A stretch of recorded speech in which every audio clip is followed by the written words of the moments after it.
All right, folks, and welcome back. It is panel time, and you know how excited we get about panels on this show, and joining us are two of the best. We have Hank Sheinkopf. He is a Democratic strategist, and we have Christopher Hahn, who is a Democratic strategist. You see him on Fox News all the time, regularly. So I might be outnumbered, but Chris, no swipe at you, but I call Hank kind of like the Ed Koch, like a liberal with sanity, a Democrat with sanity. You're sane, but I put you guys in different categories. So let's start with the guest we just had, one of the commissioners of the FCC, Ajit Pai, who blew the whistle on that FCC attempt to infiltrate newsrooms. And now he said that even though the reports say it's been canceled, he says, to use a baseball analogy, he would say it's in a rain delay. It's not yet been canceled. So, Christopher, is it a good idea for them to just scrap the whole thing? You know, look, the FCC is obviously wants to see more fair and balanced news coverage. So I think that that's part of it. There used to be a time in America where newsrooms actually reported on the news that people should be hearing. Instead, what we're doing right now are people are hearing what they want to hear. So I guess what we have to do, we have to have a serious conversation in this country about, you know, what we're going to do with our public airwaves. Is there going to be real news? Is there going to be a public benefit in the news? Because right now, I don't think that's Hank, the left or the right. Hank, people now aren't hearing the news that they should be hearing. They're hearing what they want to hear. You mean the government is going to decide what we should hear? I still believe in democracy. It's a character flaw, and I think people ought to be allowed to view whatever they want, listen to whatever they want, see whatever they want, hear whatever they want. And I think the government has absolutely no business determining what is news content under any circumstances and what is fair and balanced. The fairness doctrine is a different issue. That's about getting particular points of view during political campaigns espoused. That's one thing. But the government going into newsrooms and saying, by the way, guys, do it my way, is very, very chilling. And particularly for those who hold broadcasting licenses, which are very important things to hold on to. These become very, very serious. Very serious. Well, I don't want the government telling people what we should be listening to in the news either. I just do think I think that there's a lack of actual news in this world, and it's getting less and less. And something's got to be done. I don't know that the government can do anything to stop that, but I think we as a people need to figure something out, because I just don't think that we're getting news anymore. Chris, I think the government can do something about it, and that's to subsidize or somehow find tax relief or some other device to keep newspapers in business. And the reason why we have so many morons walking around who don't know anything is because they don't read, and that's really a different issue. Okay? That's the truth. People don't read.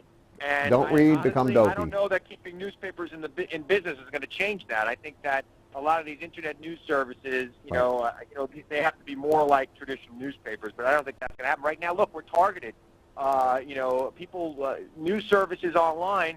Not that they're doing it maliciously. They're giving you information that you care about, that you've searched for before, because that's what they know you want to see. And unfortunately, you're missing out on stories. Like you might be missing out on the whole Ukraine story right now, or other things going on in the world. So you can't make informed decisions about foreign policy matters when you go to the polls, because you don't know anything about it. Well, that's entirely true. People don't know an awful lot. You see it in survey research data, and you also see that we're getting dumber. I mean, we don't know where. If you ask the average person on the street where Ukraine is located, they may tell you it's on the Lower East Side of Manhattan, but they won't know where it is on the map. Wait, are you guys both saying? Are you guys both? There is a Ukrainian neighborhood somewhere in Manhattan. There are, but are you guys both saying that and in Chicago, for that matter. Wait, that there's not enough information out there for people who want to read about what's happening or watch what's happening in Ukraine? They can't get it? What I'm saying is that generally people get information that they can digest through reading.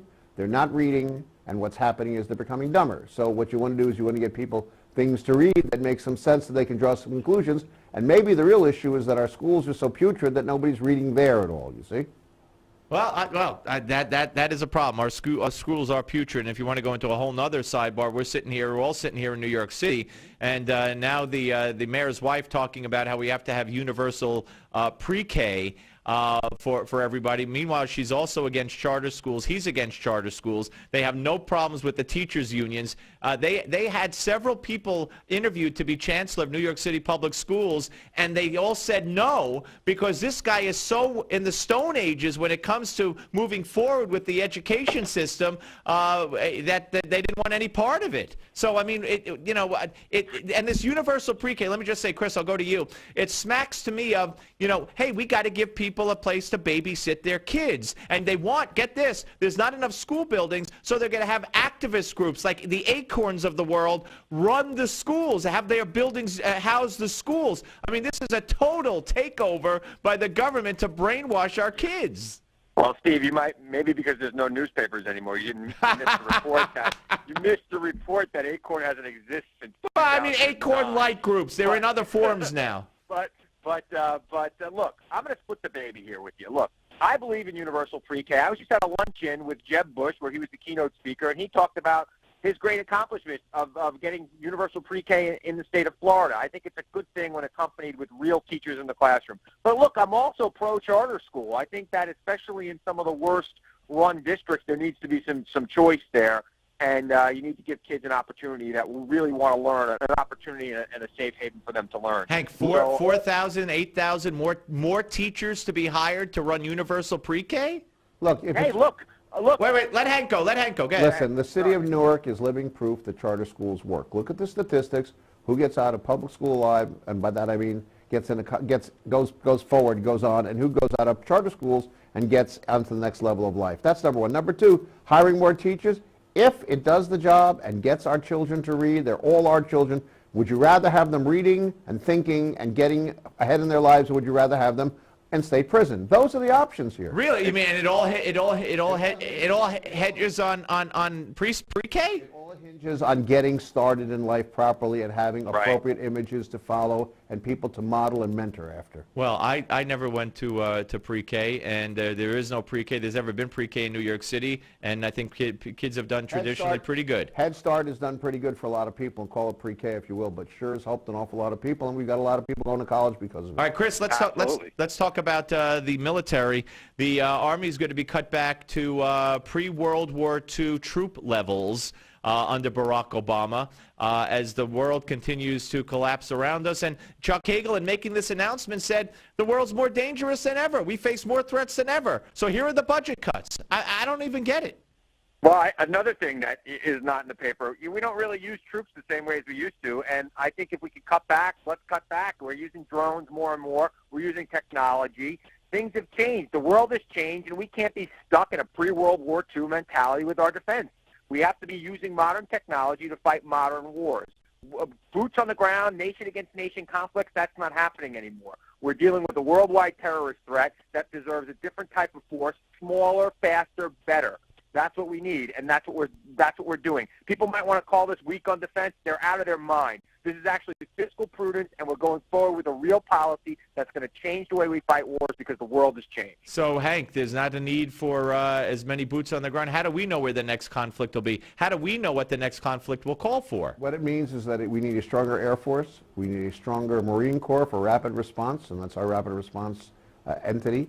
And rapid response infantry entity, and we need a stronger Navy that has more carriers that can move more planes more quickly.